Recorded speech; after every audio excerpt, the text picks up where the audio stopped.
con il fatto che la Premier è Giorgia Meloni e probabilmente la futura candidata Premier sarà ancora Giorgia Meloni, quel Lega per Salvini Premier oggi forse sa un po' di anacronistico, per cui ci sta, insomma, se ha deciso di toglierlo lo capisco. A volte la spiegazione più facile è quella vera e per Roberto Marcato la possibile cancellazione dal simbolo della Lega della dicitura Salvini Premier per il 2027 rappresenta anche l'avvio di una fase di cambiamento all'interno del partito. Sul fatto che ci possa essere un congresso perché lui ha deciso di mollare, anche su questo sarebbe interessante capire se sarà così, perché sì, insomma, sarebbe una novità davvero importante. Insomma, potrebbe essere la fine di un ciclo, quello di Salvini, che sembra voglia farsi da parte e l'avvio di una fase congressuale. Due considerazioni. La prima, che ricordo che non è scolpito nello statuto che il segretario federale della Lega debba essere lombardo. Cioè, non lo dico perché magari qualcuno è convinto che ci sia una norma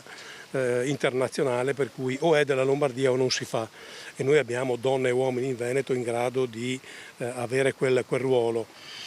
Dopodiché, se devo essere sincero, non vedo grandi sostituti di Matteo Salvini, perché oltre all'intelligenza politica bisogna avere polmoni e passione, bisogna avere cuore e gambe.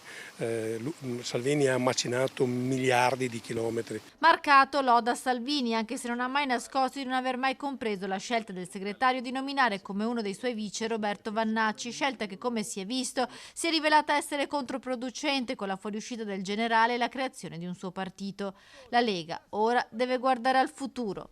Il partito deve ripartire laddove è nato, cioè la Lega deve tornare a fare sindacato del territorio, prescindendo dall'appartenenza ideologica, e non mi stancherò mai di dirlo.